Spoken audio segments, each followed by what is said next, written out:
मेरा नाम रिंकी है। मैं एक मिडिल क्लास फैमिली से बिलोंग करती थी। मेरी जिंदगी में मेरे साथ एक ऐसा हादसा हुआ था जिसने मेरे होश उड़ा दिए थे, क्योंकि मैं बहुत ज्यादा खुश थी। और मैं खुश इसलिए थी क्योंकि हर लड़की अपनी शादी से ही खुश होती है। मेरे लिए भी शादी की खुशी बहुत बड़ी खुशी थी। मेरी शादी के दिन करीब आ रहे थे। सारे ही लोग मेरी शादी की शॉपिंग कर रहे थे। घर के सारे लोग मेरी शादी से बेहद खुश थे और खूब जमकर मेरी शादी की तैयारियां हो रही थी। सब लोग मुझे आशीर्वाद दे रहे थे कि तुम अपनी ससुराल में बहुत खुश रहोगी। लेकिन मेरे साथ कुछ ऐसा हुआ जिसके बाद मुझे ऐसा लगा कि मैं ससुराल में खुश रहना तो बहुत दूर की बात है। ससुराल में कुछ दिन गुजार लूं वही मेरे लिए बहुत होगा, क्योंकि मेरे साथ कुछ ऐसा हुआ था जिससे मेरा पति शादी की पहली रात ही मुझे घर से बाहर निकाल देता और मुझे डिवोर्स देता। मेरी सारी खुशियां चकनाचूर हो चुकी थी। हमारे घर में मेरे पापा के दोस्त का बेटा रहता था। उसका नाम प्रशांत था। प्रशांत देखने में बहुत स्मार्ट था। हमेशा मैंने उसे भाई की नजर से देखा था। हालांकि वो मेरा भाई नहीं था। वो ज्यादातर मुझसे या किसी से भी बात नहीं करता था, सिर्फ अपने काम से काम ही रखता था। घर के सारे ही लोग उसकी बहुत इज्जत किया करते थे, क्योंकि वो बहुत मेहनती था और मेरे घर वालों की इज्जत किया करता था। बड़ों का आदर सम्मान किया करता था और लड़कियों से नजर झुकाकर बात किया करता था वो। पर मुझे उम्मीद नहीं थी कि वो मेरे साथ कुछ ऐसा कर देगा जिससे मेरी जिंदगी तबाह हो जाएगी, क्योंकि कुछ लोग शक्ल से जैसे होते हैं अंदर से बिल्कुल भी वैसे नहीं होते। आखिर उसने मेरे साथ ऐसा क्यों किया? आखिर उसकी ऐसी क्या मजबूरी थी? ये सब कुछ मैं आपको अपनी इस कहानी में जरूर बताऊंगी, ताकि आपको भी पता चले कि मैं किस हादसे से गुजर चुकी हूँ। मेरी हल्दी की रात प्रशांत ने मेरी इज्जत खराब कर दी थी। उसने मेरे साथ जबरदस्ती करने की कोशिश की और जब उसने मुझे बेहाल कर दिया तो उसने मेरी कमर पर सिगरेट से कुछ लिख दिया था। उसे मैं देख नहीं सकी थी, पर मुझे बहुत तकलीफ हो रही थी। शादी की पहली रात जब मेरे पति ने मुझे देखा और उन्होंने मेरे साथ अपनी मोहब्बत जाहिर की, तो पति ने मेरी कमर पर वो शब्द लिखे हुए देखे थे जिसे पढ़कर उसके होश उड़ गए थे और वो रोने लगा था। पिछले कुछ दिनों से घर में बहुत ज्यादा शोर मचा हुआ था, क्योंकि मेरी शादी की तैयारियां चल रही थी। मेरा रिश्ता मेरे पापा ने ही अपनी मर्जी से लगवाया था। जिसके साथ मेरी शादी हो रही थी उसे मेरे पापा ने खुद पसंद किया था। वो सच में बहुत अच्छा था और सब लोगों को ऐसा लगता था कि मैं उसके घर में बहुत खुश रहूंगी। वो मेरे लिए बिल्कुल परफेक्ट है। मैं भी अपनी शादी से खुश थी। घर की सारी लेडीज मार्केट शॉपिंग करने के लिए गई हुई थी। रोजाना ही कुछ न कुछ खरीदारी हो रही थी। पापा और भैया तो काम पर होते थे। मेरी बड़ी दीदी पिछले कुछ दिनों से हमारे घर पर रहने के लिए आ गई थी, क्योंकि उनके छोटे छोटे बच्चे थे। वो इस वजह से बाजार का काम नहीं कर सकती थी। उनके दोनों बच्चों को मैं अपने पास रोक लिया करती थी और मम्मी, भाभी और दीदी ये तीनों ही मिलकर बाजार चली जाती थी। मैं घर के दरवाजे को अंदर से अच्छी तरह से लॉक कर लेती थी, क्योंकि मैं ज्यादातर घर में अकेली ही रहती थी। कभी कभी प्रशांत घर में होता था। वो लोग तो घर से बाहर सारा दिन मेरे लिए शॉपिंग करती रहती थी और शाम के टाइम तक ही वापस आती थी। मैं उन लोगों के लिए खाना बनाकर रख लिया करती थी और अपनी दीदी के बच्चों का भी बहुत ख्याल रखती थी। मैं घर के काम करके बहुत ज्यादा थक जाती थी, इसलिए मम्मी ने मेरी मदद के लिए एक नौकरानी का भी बंदोबस्त कर लिया था। वो मेरे साथ घर के थोड़े बहुत काम करवा लिया करती थी और शाम के टाइम वो अपने घर चली जाती थी और फिर बाकी का जो काम होता था वो मैं खुद देख लिया करती थी, क्योंकि उस बेचारी के भी बच्चे थे और उसे अपने बच्चों के लिए भी खाना बनाना होता था। हमारे घर खाना होता तो वो ले जाया करती थी और अगर नहीं होता तो मैं उसे पैसे दे दिया करती थी। इससे उसकी भी मदद हो जाती थी। शाम के 5 बज रहे थे। नौकरानी अपने घर को जा चुकी थी। मुझे बहुत ज्यादा सुस्ती चढ़ रही थी, इसलिए मैं किचन में खड़ी हुई चाय बना रही थी। आज प्रशांत भी ऑफिस से जल्दी ही घर आ गया था। प्रशांत भी किचन में आ गया था और मुझसे चाय बनाने का कहने लगा। मैंने उसके लिए भी 1 कप चाय बढ़ा ली थी। वो मेरी ही उम्र का था, इसलिए मैं उसका नाम लिया करती थी। प्रशांत चाय का कहकर किचन से वापस नहीं गया था, बल्कि किचन में खड़े होकर मुझे उलझन भरी नजरों से देख रहा था। मैंने जब उसके चेहरे की तरफ देखा तो उसकी आंखों में एक अजीब से ही एक्सप्रेशन थे, जिनकी मुझे समझ नहीं आई थी। पता नहीं क्यों वो आज मुझे इतनी घूर घूर कर देख रहा था, बल्कि आज वो मुझे सर से लेकर पैर तक देख रहा था। मुझे उसकी नजरों से कुछ दिक्कत भी हो रही थी कि आखिर वो ऐसा क्यों कर रहा है। मैं उसकी इन हरकतों को समझने की कोशिश तो कर रही थी पर कुछ समझ नहीं पाई थी। एक पल को तो मुझे उसकी नजरों से डर लगने लगा था। मैंने जल्दी से अपना उड़ा हुआ दुपट्टा ठीक किया था। पता नहीं क्यों उसकी नजरों में एक अजीब सी बात थी। ऐसा आज पहली बार था और ऐसा आज वो पहली बार ही कर रहा था। इससे पहले तो कभी उसने मुझे नजर भर के देखा तक नहीं था। यहाँ तक कि वो मुझसे बात भी नहीं करता था, जबकि हम लोग तो एक ही घर में रहते थे और वो भी हमारे घर में सालों से रह रहा था। वो बड़ी गहरी भरपूर नजरों से मुझे सर से लेकर पैर तक देखे जा रहा था। मैंने उसे वहां से हटाने के लिए कहा कि तुम अपने कमरे में चले जाओ, मैं बेडरूम में ही तुम्हारी चाय वहीं पर लेकर आती हूँ। वो अपने कमरे में चला गया था, मगर मैं ये सोचने पर मजबूर हो गई थी कि आज ना जाने प्रशांत को क्या हो गया। चाय बनाने के बाद मैं प्रशांत के कमरे में चाय लेकर चली गई तो वो सामने ही बेड पर लेटा हुआ था और उस टाइम उसने खाली जीन्स पहनी हुई थी, बल्कि ऊपर से तो उसने शर्ट भी नहीं पहना हुआ था। उसे इस हालत में देखकर मैंने अपनी नजरें झुका ली थी और मैं कुछ शर्मिंदा सी हो रही थी। मैं चाय की ट्रे रखकर वापस जाना चाहती थी, मगर अचानक ही प्रशांत ने मेरा हाथ पकड़ लिया और मुझे अपने पास बैठा लिया। मैं उसकी इस हरकत को समझ नहीं पाई थी। उसकी आज की हर बात मुझे अजीब लग रही थी। ऊपर से उसको मुझे देखने का स्टाइल मुझे डर में चेंज कर रहा था। पिछले कई दिनों से मैं नोटिस कर रही थी कि प्रशांत की हालत बहुत अजीब सी हो गई थी। वो हर टाइम गुमसुम सा रहता था और पता नहीं कहाँ पर खोया खोया रहता था। घर में तो वो कभी कभी पापा के साथ बातचीत कर भी लिया करता था, लेकिन अब तो वो उनसे भी कोई बात नहीं करता था। ऑफिस से आते ही फौरन अपने आप को कमरे में बंद कर लिया करता था और जब खाने का टाइम होता तो खाना खा लिया करता था, या फिर कभी कभी तो हमें ही उसे बार बार उसके कमरे से खाना खाने के लिए नीचे बुलाना पड़ता था। पता नहीं उसकी ऐसी हालत क्यों हो गई थी और पता नहीं इधर उधर देख देख कर क्या तमाशा करता रहता था। उसे जब भी कोई बुलाने के लिए जाता तो वो चौंक जाया करता था। मम्मी भी उसकी इन हरकतों को काफी दिनों से नोटिस कर रही थी और अब वो इस बारे में पापा से कहती कि प्रशांत को ना जाने क्या हो गया है। वो तो आज बिल्कुल ही बदल कर रह गया। घर में होते हुए भी उसकी मौजूदगी का एहसास नहीं होता और आजकल वो ना ही हम लोगों के साथ बैठकर कोई बातचीत करता है, न पहले की तरह हंसता है और ना ही बोलता है, ना किसी से कोई बात करता है। मम्मी पापा को इस तरह परेशान देखकर मैं उन्हें तसल्ली दे दिया करती थी कि वो तो हमेशा से ही ऐसा है और ये बात एक हद तक सच भी थी। इससे पहले कि प्रशांत मुझे कुछ कहता तभी मैं दरवाजे के बजने की आवाज सुनकर उसके कमरे से बाहर आ गई थी। आज मम्मी भाभी और मेरी दीदी ये सब लोग मार्केट से टाइम से पहले ही आ गई थी। वो कहने लगी कि आज तुम्हारी ससुराल वालों को हमारे घर आना है, इसलिए हम लोग घर जल्दी आ गए हैं। उन लोगों के साथ बैठकर कुछ शादी के बारे में ही कुछ देर बातचीत करनी है। उन लोगों के साथ कुछ देर बैठकर मैं अपने कमरे में आ गई थी और फिर लगातार मैं प्रशांत के बिहेवियर के बारे में सोच रही थी। मेरे दिमाग में उसकी हरकतें बार बार घूम रही थी, मगर मेरी कुछ समझ में नहीं आ रहा था। मेरी उलझन थी कि बढ़ती ही जा रही थी और अब तो मेरी शादी के दिन भी करीब आ गए थे। मेरी शादी को अब सिर्फ 1 महीना ही रह गया था। धीरे धीरे ये 1 महीना भी गुजर गया था। फाइनली मेरी हल्दी का दिन भी आ गया था। इस दिन मैं अपने कमरे में थी और अच्छे तरीके से तैयार हो रही थी। आज का दिन और आने वाले जितने भी दिन थे मेरे लिए बहुत स्पेशल होने वाले थे। मैं अपने उन आने वाले दिनों के बारे में सोच सोच कर खूब खुश हो रही थी। मैं शादी के लिए बहुत ज्यादा एक्साइटेड थी। मुझे अपना घर बहुत याद आने वाला था, क्योंकि मैंने अपने माता पिता के घर में जितना भी टाइम गुजारा था बहुत अच्छा गुजारा था। मेरे माता पिता ने मुझे दुनिया की हर खुशी दी थी, कभी मेरी आंख में आंसू तक नहीं आने दिया था। मैं अभी इस घर को छोड़कर जाने वाली थी।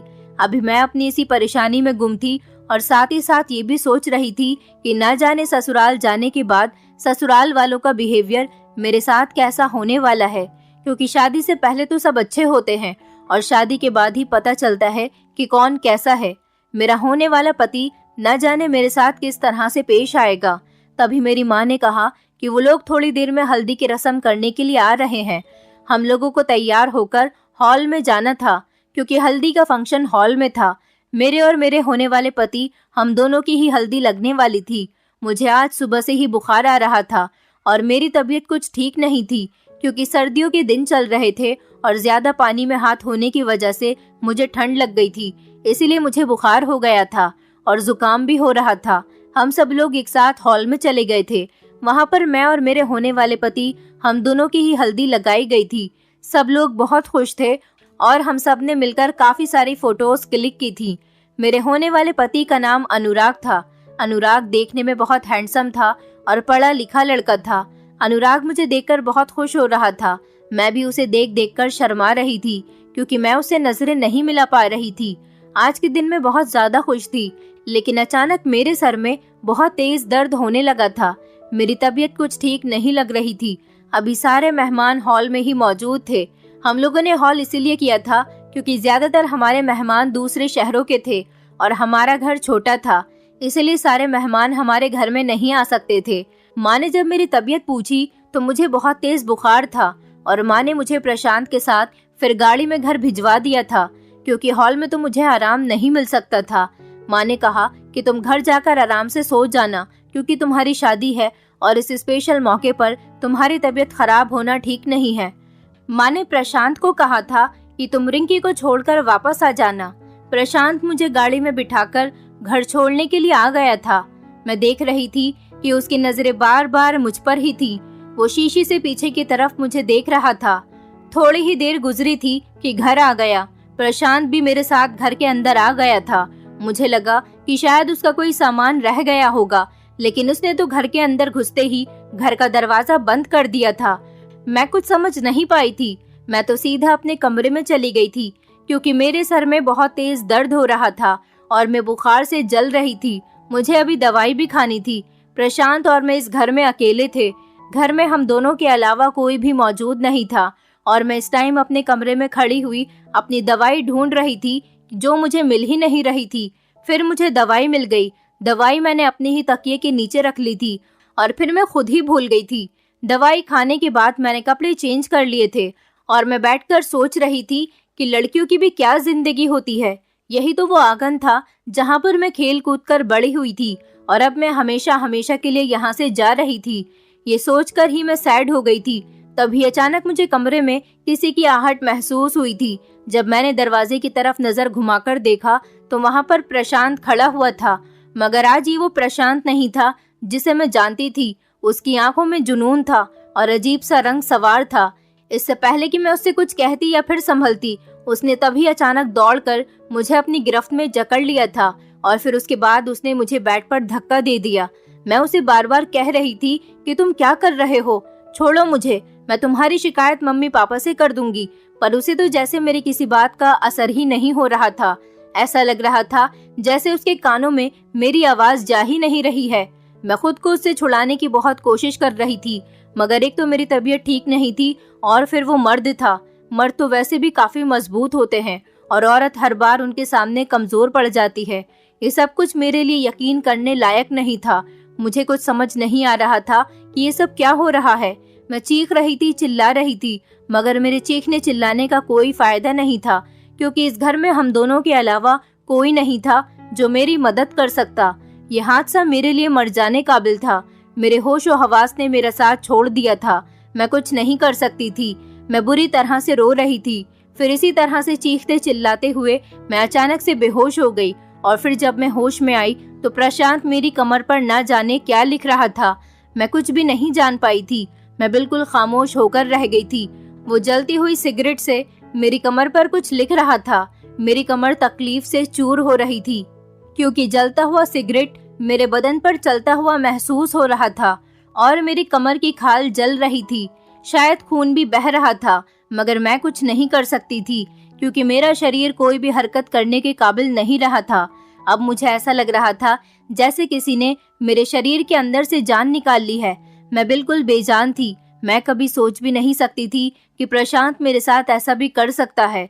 मैं बुरी तरह से सिसक रही थी, रो रही थी और तड़प रही थी, मगर जल्द ही मैंने अपने आंसू पोंछ लिए और खुद पर काबू कर लिया था कि अगर इस बारे में किसी को पता चल गया कि मुझ पर क्या मुसीबत गुजर चुकी है तो ना जाने क्या होगा और मेरी बदनामी अलग हो जाएगी। अब तो मेरी शादी होने में भी ज्यादा समय नहीं है और मेरे पेरेंट्स अलग परेशान हो जाएंगे।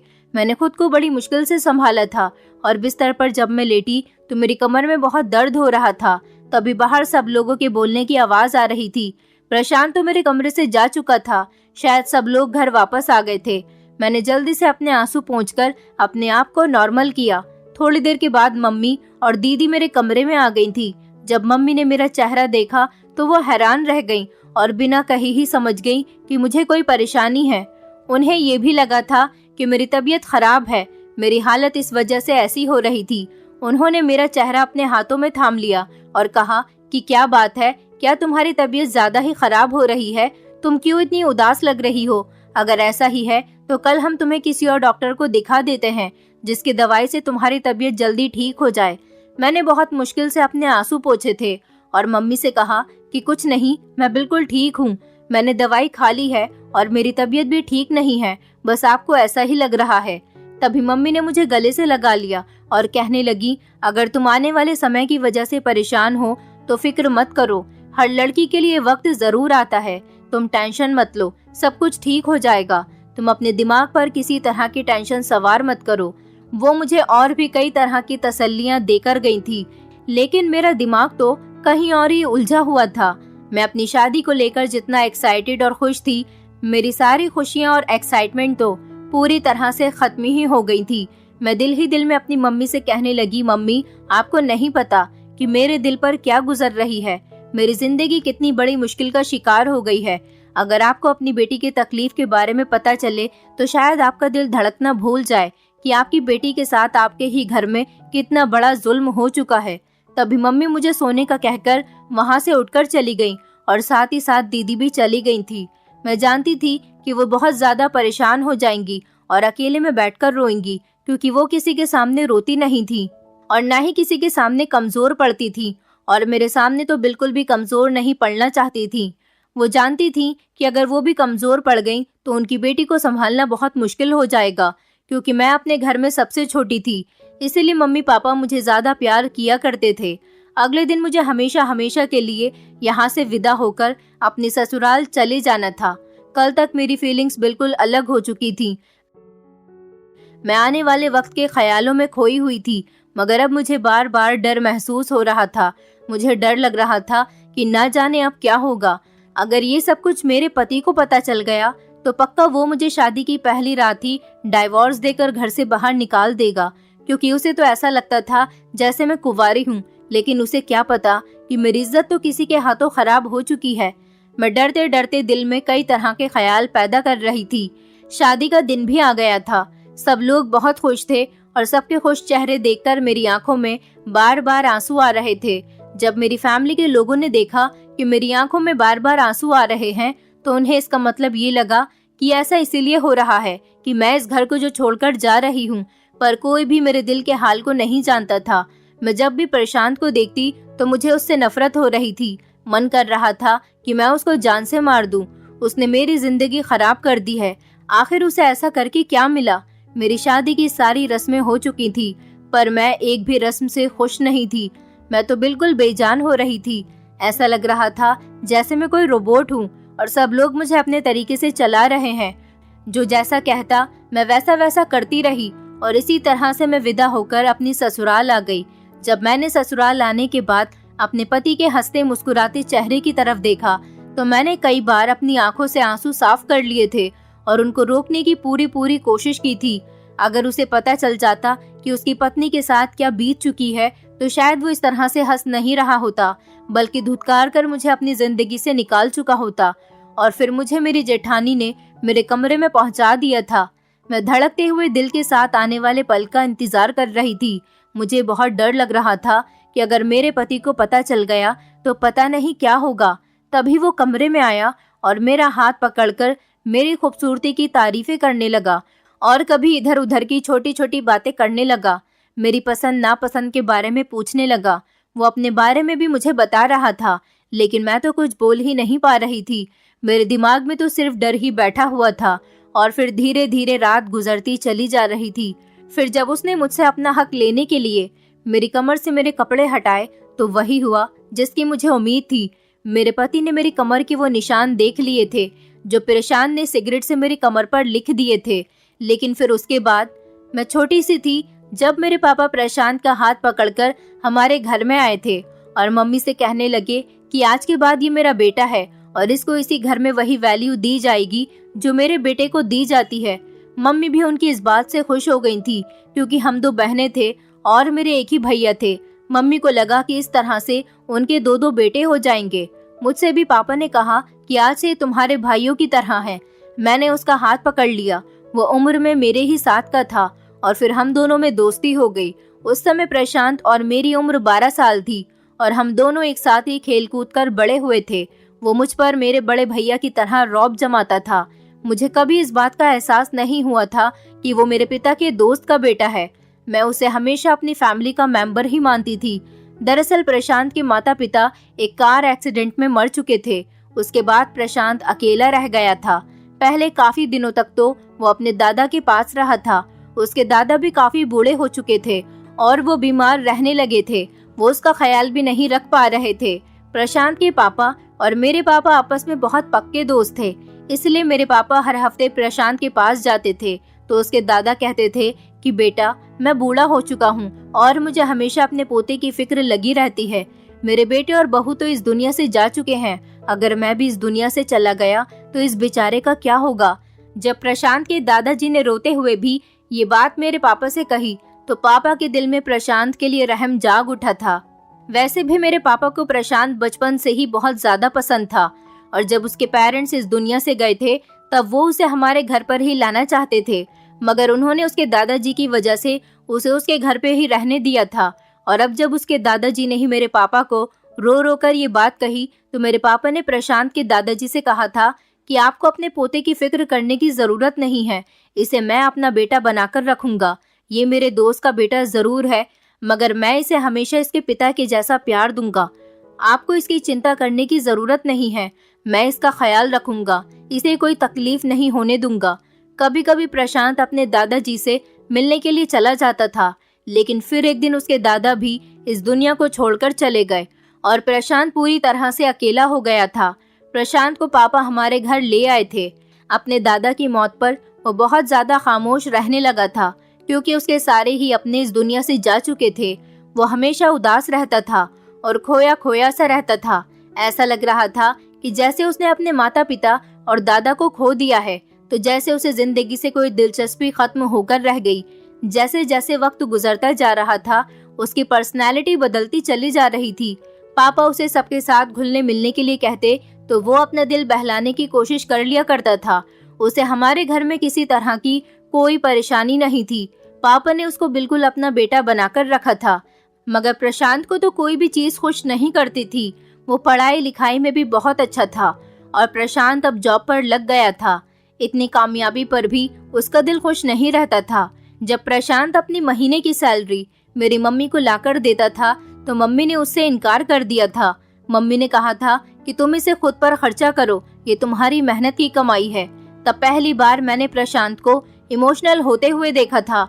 उसने मेरी माँ से गले लगकर कहा था कि क्या मैं आपका बेटा नहीं हूँ? आप लोगों ने मुझे हमेशा माता पिता जैसा प्यार दिया है, मैं आप लोगों के लिए इतना तो कर ही सकता हूँ। उसकी बात सुनकर मम्मी भी इमोशनल हो गई थी और उन्होंने उसको अपने गले से लगा लिया था। प्रशांत अब अपनी सैलरी मेरी मम्मी को हिलाकर दिया करता था और मम्मी भी प्रशांत की सैलरी को संभाल कर रख दिया करती थी। वो इन पैसों को प्रशांत की शादी के लिए संभाल कर रख रही थी। वो कहती थी कि इन पैसों से प्रशांत की शादी होगी। वैसे तो भगवान का दिया हमारे पास सब कुछ है, लेकिन जिंदगी और मौत का कोई भरोसा नहीं है। अगर हम लोग नहीं रहे तो फिर उस बेचारे को संभालने वाला कौन होगा? बुरे वक्त में शायद उसका जुड़ा हुआ पैसा ही उसके काम आ जाएगा। उन्हीं दिनों प्रशांत बहुत खुश रहने लगा था। उसके चेहरे पर हर वक्त मुस्कुराहट रहने लगी थी। ये देखकर मैं हैरान रह गई थी कि इतना सीरियस रहने वाला इंसान भी इतना ज्यादा खुश रहने लगेगा। मुझे इस बात का आइडिया नहीं था। और फिर कुछ टाइम गुजरा तो दोबारा से प्रशांत का बिहेवियर पहले जैसा हो गया था, वही सीरियस और अकेलापन जैसा। अब तो वो पहले से भी ज्यादा सीरियस हो गया था। वो इतना ज्यादा खामोश रहने लगा था कि उसकी सीरियसनेस से मुझे डर महसूस होने लगा था। उन्हीं दिनों मेरा भी रिश्ता लग गया था, लेकिन जब प्रशांत को ये पता चला कि मेरी शादी इस लड़के के साथ हो रही है तो ये लड़का प्रशांत को पसंद नहीं आया था और उसने मेरे पेरेंट्स से कह दिया था कि रिंकी की शादी यहाँ पर मत करो। उसकी बात सुनकर मम्मी पापा तो हैरान रह गए थे, लेकिन ऐसा क्यों? इस बात का प्रशांत के पास कोई जवाब नहीं था। प्रशांत ने कहा था कि मैंने सुना है कि ये लड़का बहुत कम पैसे कमाता है। इस बात पर पापा ने गहरा सांस लिया और कहा कि बेटा, मैं इसको अच्छी तरह से जानता हूँ, इसकी अच्छी जगह पर नौकरी लगी हुई है, ये कोई इतनी बड़ी बात नहीं है। लड़की का फैमिली बैकग्राउंड बहुत अच्छा है, हमारी रिंकी वहाँ पर बहुत खुश रहेगी। मैंने भी जब अपने होने वाले पति की फोटो देखी तो वो भी मुझे बहुत पसंद आया था, मगर ना जाने क्यों प्रशांत को इस रिश्ते पर बहुत ऐतराज हो रहा था। मम्मी पापा ने जहाँ से भी अनुराग के बारे में पता करवाया था तो हर जगह से उन्हें यही सुनने को मिला था कि लड़का बहुत अच्छा है, और मम्मी पापा बेफिक्र हो गए थे। उनको लगा कि शायद प्रशांत को कोई गलतफहमी हो गई होगी। प्रशांत ने उस दिन के बाद बिल्कुल भी इस रिश्ते के बारे में अपनी कोई एडवाइस नहीं दी थी। वो बिल्कुल गुमसुम होकर रह गया था, और अब जब शादी से एक दिन पहले उसने मेरे साथ ये सब कुछ किया तो मेरे लिए सब किसी भी तरह से बर्दाश्त करने के काबिल नहीं था। जब मेरे पति ने उस रात मेरी कमर देखी तो वो ऊंची ऊंची आवाज में रोने लगा था। मैं उसको रोता हुआ देखकर घबरा गई थी, और जब पलटकर मैंने उसे देखा तो वो बहुत बुरी तरह से रो रहा था। मैंने उससे बहुत पूछने की कोशिश की, मगर वो कुछ बताने के लिए तैयार ही नहीं था। न जाने उसे किस बात का गम था जो उसे रुला रहा था। मेरी कमर पर ऐसा क्या लिखा हुआ था कि जिस वजह से उसकी हालत ऐसी हो गई थी। तभी उसने मुझसे कहा कि तुम सो जाओ और इस बारे में किसी से कुछ मत कहना। मैं उसके इस उलझे हुए बिहेवियर पर हैरान और परेशान रह गई थी, और रात भर यही सोचती रही कि मैं तो समझती थी कि मेरे पति को गुस्सा आएगा, मगर उसका रोना तो मेरी समझ से ही बाहर था। और मैं यही सब कुछ सोचते सोचते न जाने कब गहरी नींद में चली गई, मुझे कुछ पता ही नहीं चला। शादी के अगले दिन जब मेरी सास ने मुझे मेरे पति के साथ मेरे मायके भेज दिया तो वहां जाने के बाद मैं प्रशांत का सामना नहीं करना चाहती थी, इसलिए मैं सीधा अपने मम्मी पापा के कमरे में चली गई। मेरा तो प्रशांत का सामना करने का दिल ही नहीं चाह रहा था, क्योंकि मुझे उस वक्त उससे बहुत ज्यादा नफरत महसूस हो रही थी, और ऊपर से मेरे पति का हैरान कर देने वाला बिहेवियर मुझे बहुत परेशान कर रहा था। 2-3 घंटे वहां पर गुजारने के बाद मैं वापस अपने ससुराल अपने पति के साथ आ गई थी, लेकिन अब तो मेरी जिंदगी बदल कर रह गई थी। कुछ दिनों पहले तक तो मैं बहुत खुश थी, मगर अब तो जैसे मेरे लिए सब कुछ खत्म हो गया था। अपने पति के बारे में मैंने सुना था कि वो बहुत मॉडर्न है, मगर अब जब मैंने उन्हें देखा तो वो दिखते तो मॉडर्न थे, मगर बहुत ही संस्कारी भी थे। वो घर के मंदिर में रोज पूजा करते थे और व्रत भी रखते थे।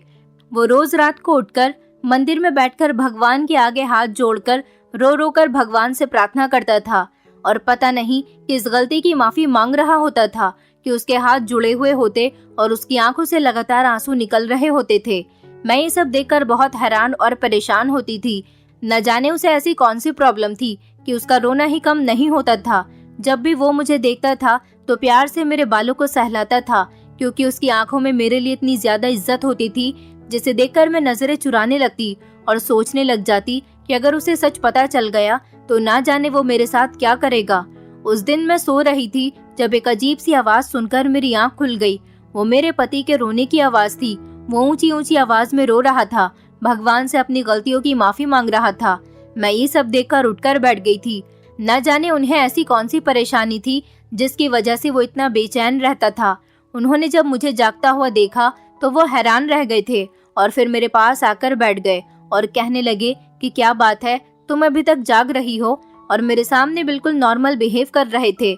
अब मैं उनके इस रोने पर बहुत तंग आ गई थी, इसलिए मैंने उनसे कहा कि आखिर आप मुझे सब कुछ बताते क्यों नहीं? आखिर आपके साथ ऐसी कौन सी परेशानी है?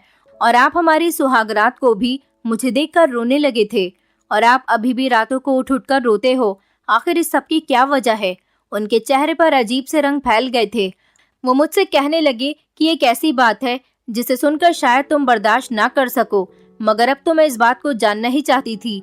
मैं कहने लगी कि अब तो मैं जानकर ही रहूंगी कि आखिर क्या बात है। तभी वो मुझसे कहने लगे कि मैं प्रशांत को काफी टाइम पहले से जानता हूँ। कुछ टाइम पहले तक वो मेरा बहुत अच्छा दोस्त था। ये बात सुनकर तो मेरे होश उड़ गए थे कि अगर प्रशांत उनका दोस्त था तो फिर प्रशांत ने मेरी शादी अनुराग से होने के लिए मेरे पेरेंट्स से मना क्यों किया था? मेरे पति की अगली बात ने मुझे चौंकाकर रख दिया था। मेरे पति ने कहा कि हम दोनों एक ही ऑफिस में जॉब करते थे। मेरे पापा का बिजनेस था। वो मुझे अपने साथ अपने ऑफिस में आने के लिए कहते थे, मगर मुझे जॉब करने का शौक था और मैं एक्सपीरियंस भी करना चाहता था, इसलिए मैं उस कंपनी में जॉब कर रहा था जहाँ पर प्रशांत था। उसी ऑफिस में एक लड़की थी जो बहुत गरीब थी, खूबसूरत थी और शरीफ फैमिली से बिलोंग करती थी। मैं हमेशा से ही लड़कियों के साथ फ्लर्टी रहा था, और जब मैंने उस लड़की को देखा तो मेरा उस पर दिल आ गया था। मैं नहीं जानता था कि प्रशांत उस लड़की को पसंद करता है, और मैं भी उस लड़की के पीछे था। मैंने उस लड़की को प्रपोज किया मगर उस लड़की ने इनकार कर दिया, मगर मैं उस लड़की के पीछे पड़ गया था। जब एक दिन मैंने उस लड़की को बहुत तंग किया तो उसने मेरे थप्पड़ मार दिया और इस बात पर मुझे बहुत गुस्सा आया था। मैं उस लड़की से बदला लेने की प्लानिंग कर रहा था और फिर एक दिन मुझे इस बात का मौका मिल गया। मौसम बहुत ज्यादा खराब था, शायद बारिश होने वाली थी। एक एक करके ऑफिस के सारे वर्कर्स चले गए थे और ऑफिस में सिर्फ वो लड़की और मैं ही रह गए थे। उस टाइम वो अपने काम में इतनी बिजी थी कि उसे किसी के आने जाने का पता ही नहीं चला। वो वैसे भी सबसे लास्ट में ही घर जाती थी। जब मैंने देखा कि ऑफिस में कोई भी नहीं है, बाहर सिर्फ गार्ड था, तो मैंने पैसे देकर गार्ड को खरीद लिया और उससे कहा कि जब तक मैं न कहूँ तो किसी को अंदर मत भेजना। और फिर मैंने उस लड़की का इस्तेमाल किया और उसकी इज्जत खराब कर दी और उससे अपनी बेइज्जती का बदला भी लिया। बाद में मुझे पता चला कि प्रशांत उससे बहुत प्यार करता था और वो दोनों एक दूसरे से शादी करना चाहते थे। फिर अगले ही दिन उस लड़की ने सुसाइड कर ली और मरने से पहले उसने प्रशांत को ये सारी बात बता दी थी।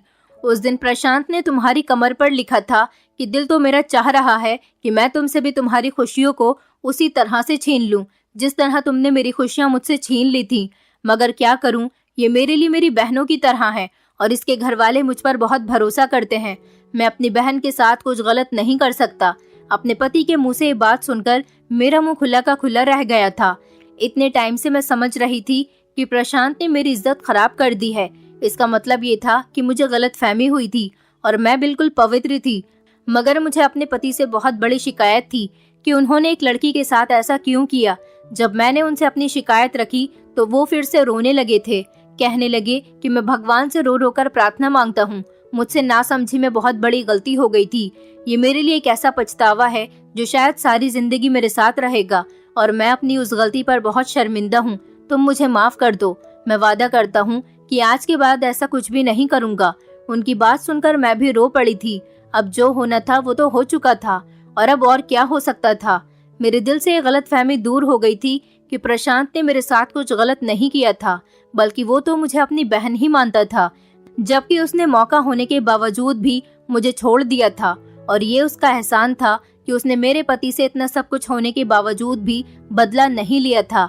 मैंने भी अपने मायके जाकर प्रशांत से अपने पति की तरफ से माफी मांग ली थी और उसे बता दिया था कि इस बात पर मेरे पति बहुत शर्मिंदा हैं। प्रशांत दूसरे शहर में जॉब कर रहा है और अब वो वहीं पर ही रह रहा है। उसने अभी तक शादी नहीं की।